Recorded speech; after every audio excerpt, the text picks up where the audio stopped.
When you picture a Prohibition-era gangster, you probably think of Tommy guns, pinstripe suits, and brutal turf wars. But what if I told you the most fascinating part about these guys wasn't the crimes they committed, but the utterly bizarre, shockingly dumb, and downright weird habits they had behind the scenes? We're about to expose the 33 strangest gangster habits that prove the most feared men in history were also some of the most ridiculous. 1. So you think prison is supposed to be punishment? That's cute. For top-tier gangsters, getting sentenced was less like going to jail and more like checking into a heavily fortified, all-inclusive resort where the guards are your butlers. They had a habit of turning their cells into luxury apartments that would make a Manhattan real estate agent weep with envy. Al Capone's cell, for example, looked less like a prison and more like a rich grandpa's study after he won the lottery. We're talking plush carpets, fancy armchairs, and a radio that cost more than the warden's car. They'd get gourmet steak dinners delivered, smoke the finest cigars, and basically run their criminal empires via a well-paid messenger service of prison guards. It's the ultimate power move. You're not just above the law. You're redecorating its waiting room and making its employees bring you slippers. 2. Some gangsters had a talent for pettiness that could win Olympic gold, like the weird habit of sending flowers to the funerals of people they absolutely hated. But not just any flowers. We're talking gigantic, over-the-top floral explosions that screamed, "Sorry for your loss, also I might have caused it." One guy sent a 6-foot-tall arrangement shaped like a middle finger made out of roses. Another sent orchids spelling out, "He should have ducked." This wasn't sympathy, this was gangster trolling with petals. Imagine being the poor funeral director trying to place a bouquet that looks like it came from a mafia-themed wedding gone wrong. And the best part? These guys signed the cards, no mystery, no subtlety. Just pure, glorious mockery wrapped in baby's breath and passive aggression. 3. Picture this. A group of guys named Knuckles, Frankie 2 times, and Jimmy, the Weasel, whose idea of culture is knowing which gun makes the loudest noise, are forced to sit through a 3-hour opera. This wasn't a joke. It was a mandatory corporate outing for some mob families. The bosses, desperate to look sophisticated, had a habit of dragging their thugs to the opera to absorb some class. You can just see them, sweating in their tuxedos, fidgeting, and trying to look deeply moved by a high C, all while thinking about the guy they have to whack after the show. You can almost hear the boss whispering, "Look fascinated by Puccini, or you're gonna be the tragic ending to this opera." It was the most clumsy, painful attempt at rebranding in history. 4. You'd think men who built empires on cold, hard logic would trust their own judgment, right? Nope.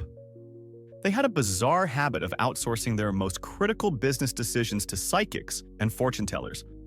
Forget Wall Street analysts. These guys had Madame Olga on speed dial.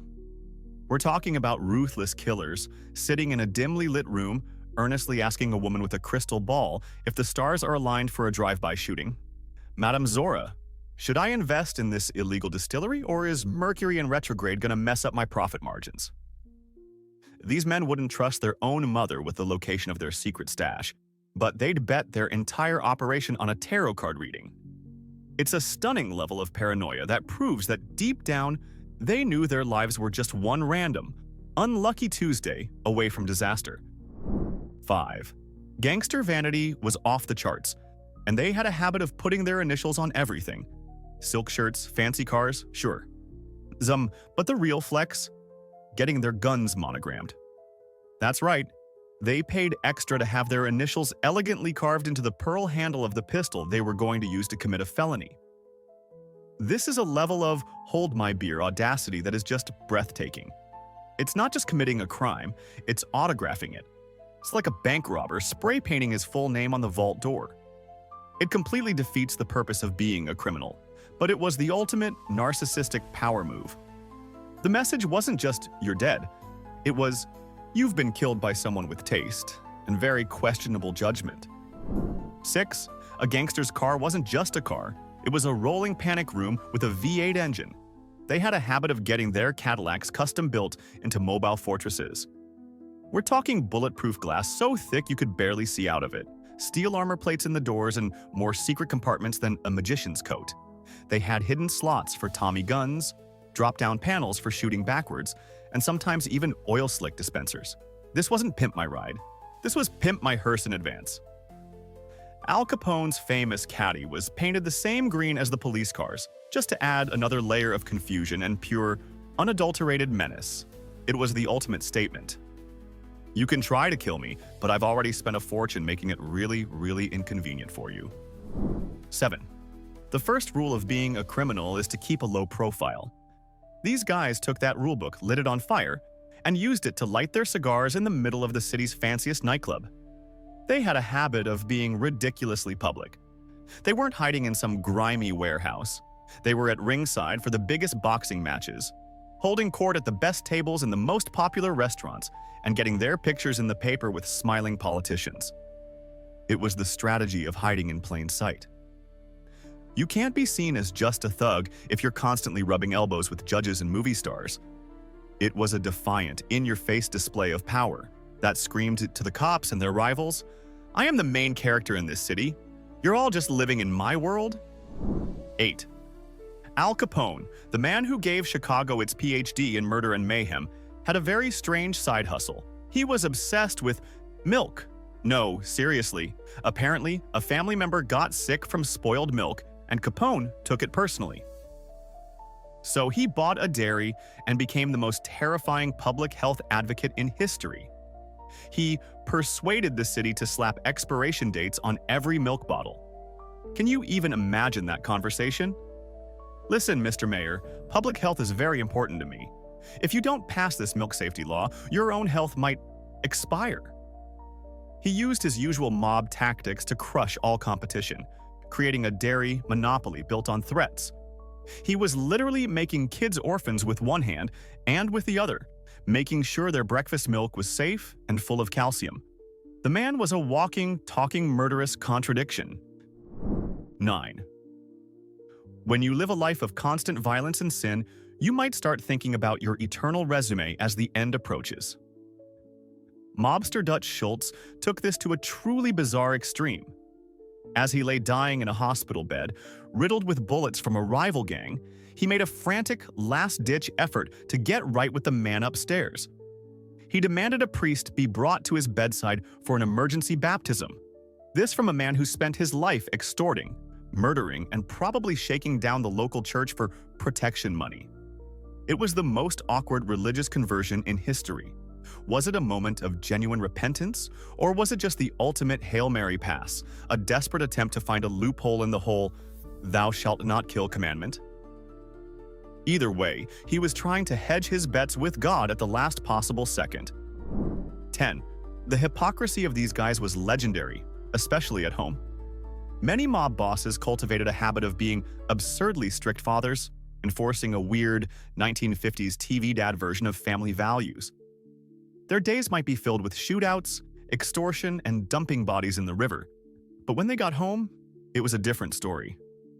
"Junior, what did I say about swearing at the dinner table? Now pass the gravy before I have to go to a business meeting your mother wouldn't approve of."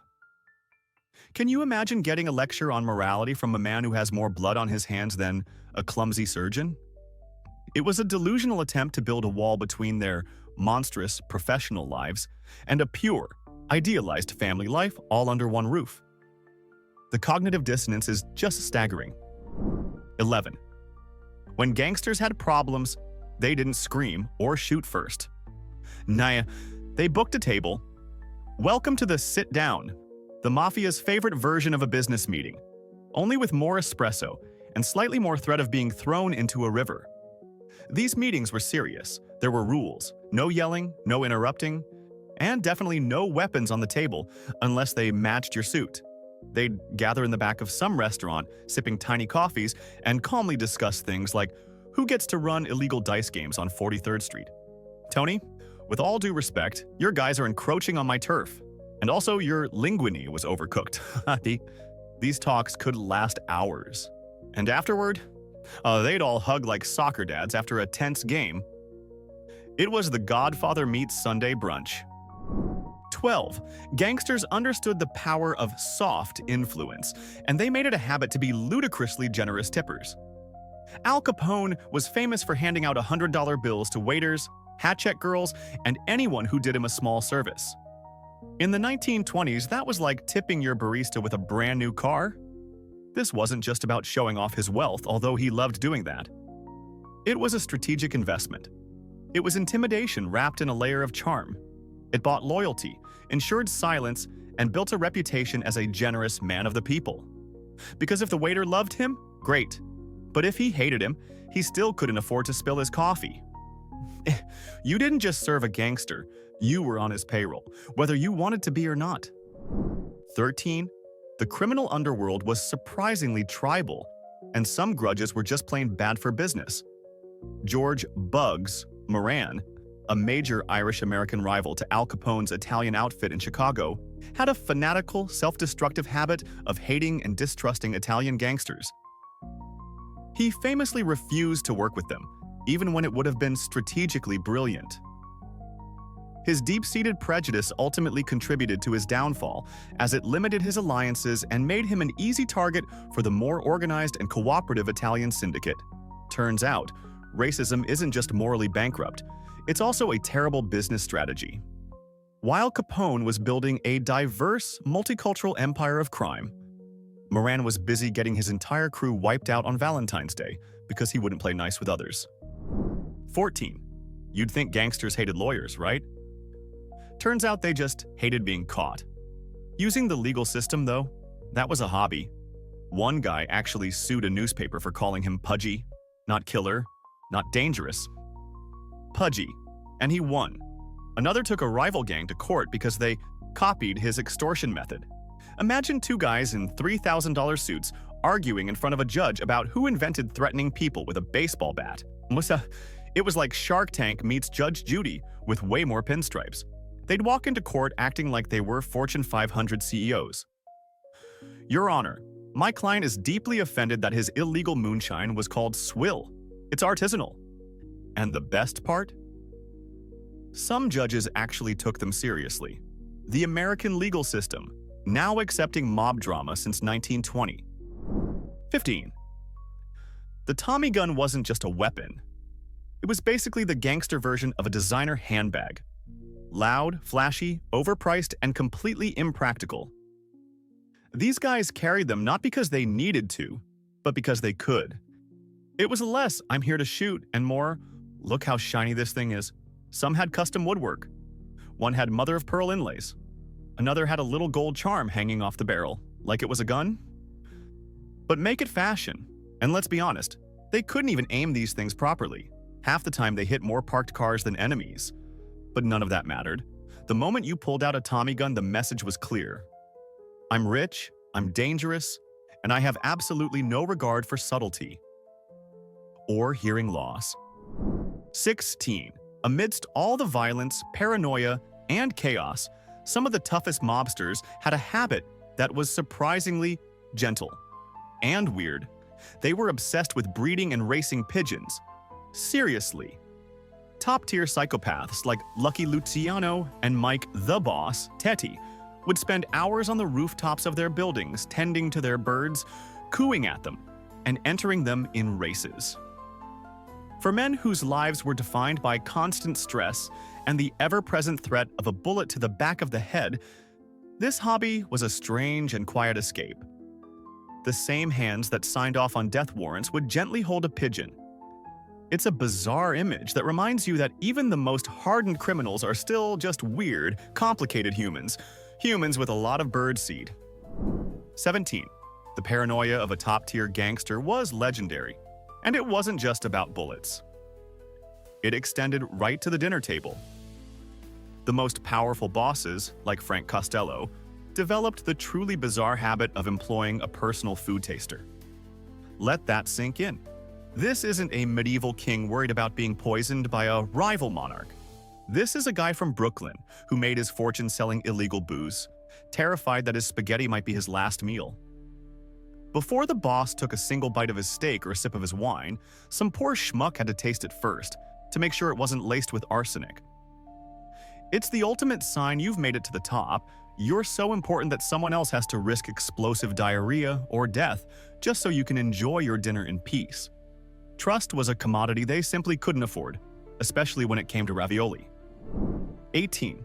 Appearance was everything, and a gangster's suit was his uniform. But these guys took it a step further with a habit that blended fashion with felony. They employed personal in-house tailors. These skilled artisans weren't just there to make them look dapper for a night at the opera. Their primary and much more important job was to custom fit their expensive suits with hidden compartments, reinforced pockets for heavy pistols, and specially designed holsters that wouldn't ruin the elegant line of a jacket. Your tailor wasn't just making you look good. He was an essential part of your operational security. It's fashion with a body count. The goal was to look sharp enough to get on the cover of a magazine while being ready to shoot someone at a moment's notice without wrinkling your lapel. 19. You'd think the ultimate power move is a successful hit, but you'd be wrong. The real flex was turning a funeral into a full-blown PR event. When a major gangster died, either from a rival's bullet or a bad cannoli, it became a habit to throw the most extravagant, over-the-top funeral imaginable. We're talking golden caskets that cost more than a house, funeral processions that stretched for miles, and so many floral arrangements that the entire church smelled like a perfume factory explosion. It was like a state funeral for a man who probably fed his enemies to pigs. This wasn't just about mourning. It was a final, defiant show of power. It was a spectacle designed to remind the city, the police, and their rivals just how big they were, even in death. 20. Let's talk about the pinky ring, the most extra piece of jewelry in gangster history. It wasn't just a ring. It was a personality, a lifestyle, a small, shiny announcement that said, "Yes, I commit felonies, but I also have flair." Some of these things were so big they could reflect sunlight into passing airplanes. One guy had a diamond so heavy it made his hand tilt slightly when he talked. Another had initials engraved on it, not his own, but his dog's. And heaven help the person who accidentally shook a mobster's hand too hard and smudged the polish. The pinky ring was sacred. It was also a surprisingly versatile object. Need to intimidate someone? Tap it loudly on a table. Need to stir your espresso? Guess what's going in the cup? It was fashion. It was function. It was felony bling at its finest. 21. What do you do when the law is closing in and your face is on every wanted poster in the country? If you're a gangster, you develop a habit of trying to change your appearance with often disastrous and gruesome results. The famous bank robber John Dillinger, a contemporary of the mobsters, took this to an extreme. He paid a back-alley doctor to perform plastic surgery on his face and even tried to burn off his fingerprints with acid. It didn't work. He was left in agonizing pain with a slightly altered lumpy face and fingerprints that were still perfectly identifiable. Other fugitives would try clumsy disguises like cheap wigs and fake mustaches, making them look even more suspicious. It was a desperate, vain attempt to become invisible that usually just made them look like a bad actor in a school play. 22. In the mob, getting a gift from the boss wasn't always a good thing. In fact, receiving a brand new car from a guy like Al Capone was a habit that often came with a terrifying subtext. It wasn't a generous bonus, it was a warning shot disguised as a present. A gift from Al could mean a few things, and none of them were good. It could mean you were now owned by him, a walking, talking piece of his property. It could mean you were being marked, with the car acting as a tracking device for his hitmen. Or, in the worst-case scenario, it meant the car was rigged to explode the moment you turned the ignition. You can imagine the recipient's fake smile. "Oh, Al, you shouldn't have. Really, I think I'll just walk." 23. Mobsters did not trust banks. At all. Putting their hard-earned, illegal money into a legitimate financial institution was seen as pure insanity. This led to the daily habit of carrying obscene amounts of cash on their person at all times. They would have huge wads of bills, sometimes thousands of dollars, folded into what was known as a Michigan bankroll, a large bill like 100 on the outside to show off, with smaller ones hidden on the inside. It was all about image. The rich outer layer screamed wealth and power, while the practical inner bills were for us actually buying things. It was a criminal croissant, flaky and impressive on the outside, but with a cheaper filling. It showed you were liquid, powerful, and operating completely outside the system. 24. Some gangsters were all about power. Others, about pastry. One infamous Prohibition boss had a habit so bizarre it deserves its own sitcom. He was completely obsessed with cannoli. Not just eating them, ranking them, reviewing them, holding full-on cannoli contests with his crew like it was the Great British Bake Off, but with more gel in their hair and fewer vowels in their words. He'd roll into bakeries wearing a three-piece suit, order one cannoli, take a dramatic bite, then go, "Ugh, too much ricotta. I've had better in Jersey." And everyone around him would nod like he just quoted Shakespeare. Rumor has it he once dumped a girlfriend just because she preferred cream puffs. Imagine building a criminal empire only to risk it all over pastry preferences. But hey, priorities. You mess with the family, maybe you'll get a pass. But say cannoli is just okay. Fugged about it. 25. You would think the first rule of being a successful criminal is to stay anonymous. But you'd be wrong. The first rule, according to paranoid gangsters, was a seating plan. They had a rigid, non-negotiable habit that every single restaurant owner in Chicago and New York knew by heart. Never, ever sit with your back to the door. Every self-respecting mobster had their spot. It was always a corner table, with a clear view of the main entrance and their back pressed firmly against a solid wall. This way, you could see any potential threats, be they rival gangs or the police, coming from a mile away, and nobody could sneak up behind you. Every single meal, from a simple plate of pasta to a lavish steak dinner, was a tactical operation. If you were a host and tried to seat a gangster anywhere else, congratulations, you probably just became the new owner of a very haunted restaurant. 26. Beneath the murderous, cold-blooded exterior of some of the world's toughest criminals, there was a surprising soft spot. They were obsessed with their pets. They had a habit of doting on their animals with an affection that was frankly disturbing when contrasted with how they treated human beings. Al Capone famously loved his dog, a Newfoundland named Duke. Other gangsters kept cats, birds, and sometimes even more exotic pets, treating them like furry little kings. These animals often ate better than most of the gangsters' human underlings, enjoying steak dinners while the guy on lookout duty got a cold sandwich. It's a bizarre and deeply humanizing contradiction. A man who wouldn't hesitate to order a murder would then go home and spend an hour cuddling his puppy. 27. One of the most ironic habits of Prohibition-era gangsters was their commitment to selling the absolute worst liquor imaginable. These were the guys who fought and died for the right to sell illegal booze, positioning themselves as heroes of personal freedom. But when they finally got their hands on the supply, what did they sell? Awful, watered-down swill that was often mixed with industrial alcohol, paint thinner, and other lovely ingredients to stretch the supply. People literally went blind or died from drinking this garbage. So while they were toasting to the end of government overreach, their customers were busy getting chemical poisoning. It wasn't just crime, it was a do-it-yourself chemical warfare experiment, with the entire drinking public as the lab rats. 28. In the world of gangsters, nothing was ever what it seemed. When they said you were getting a promotion, it could mean anything from taking over $1 million racket to suddenly being in charge of a fish market in a town with no ocean. One poor guy got sent to supervise operations in North Dakota. There were no operations, just cows and snow, lots of snow. They gave him a fake office, a fake secretary, and a phone that never rang. It was like a witness protection program with better suits. Everyone in the neighborhood thought he was some kind of meat inspector. Meanwhile, he's sitting there every day in a fedora, drinking espresso and waiting for orders that would never come. It was the mob's way of saying, "We don't trust you anymore, but we're also too polite to whack you today. Enjoy your new life as the beef whisperer." 29. Here's a habit that proves that even criminal masterminds can be idiots. Many gangsters who were on the run from the law would develop a sudden obsession with changing their identity, not through clever hiding, but through sheer audacity. They would get fake passports and documents with the most ridiculous aliases imaginable. Sometimes they wouldn't even bother to change their first name, just their last.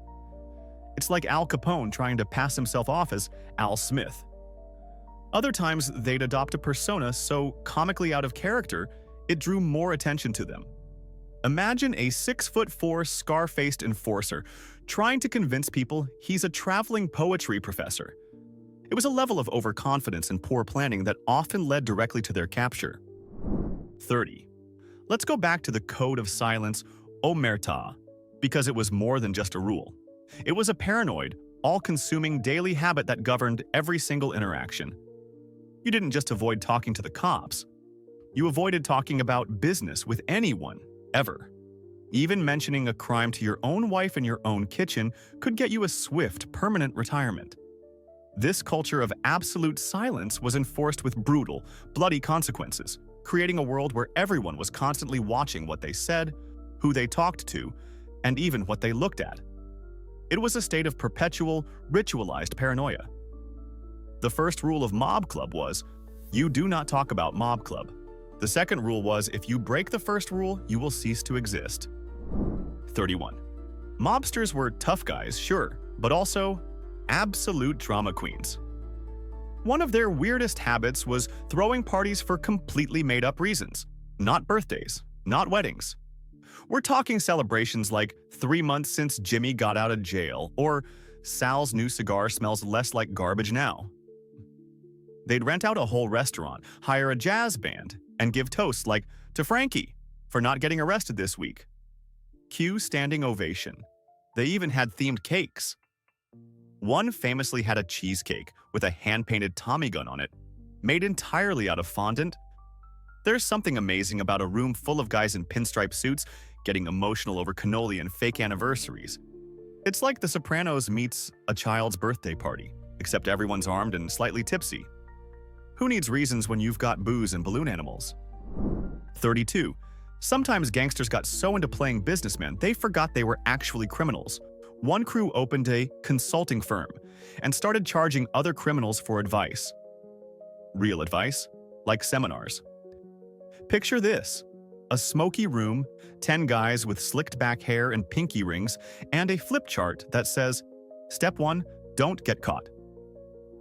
They even had business cards. Vito Mancini, strategic problem solver. Their clients? Other mobsters who paid thousands to be told, change your license plate and maybe don't shoot people in front of a cop. It was like a TED Talk with more chain smoking and fewer PowerPoints. One guy tried to trademark his kidnapping technique. Another offered a loyalty program. Every fifth extortion's on the house. Honestly, it wasn't organized crime. It was disorganized consulting. 33. And finally, let's talk about the business cards again. Capone's used furniture dealer card was a classic, but this was a widespread habit. Other gangsters had cards that listed them as salesmen, import-export specialists, or my personal favorite, art dealers. These guys, who wouldn't know a Picasso from a pizza, were handing out cards claiming they were connoisseurs of fine art. It was the ultimate symbol of their delusional world. They saw themselves not as thugs, but as legitimate, sophisticated businessmen who just happened to solve their commercial disputes with a Tommy gun. It was a complete fantasy, but it was a fantasy they committed to with every fiber of their being. 9 hoax in 1. So, there you have it. Behind the fedoras and the shootouts were deeply superstitious, paranoid, and often ridiculously petty men. Their lives were a bizarre mix of extreme violence and even more extreme weirdness. Now I have to ask you, which of these habits is the most absurdly shocking to you? And which modern-day CEO or celebrity do you think secretly has some Prohibition-era gangster habits? Let us know in the comments below, and don't forget to like this video and subscribe for more dives into the weirdest corners of history.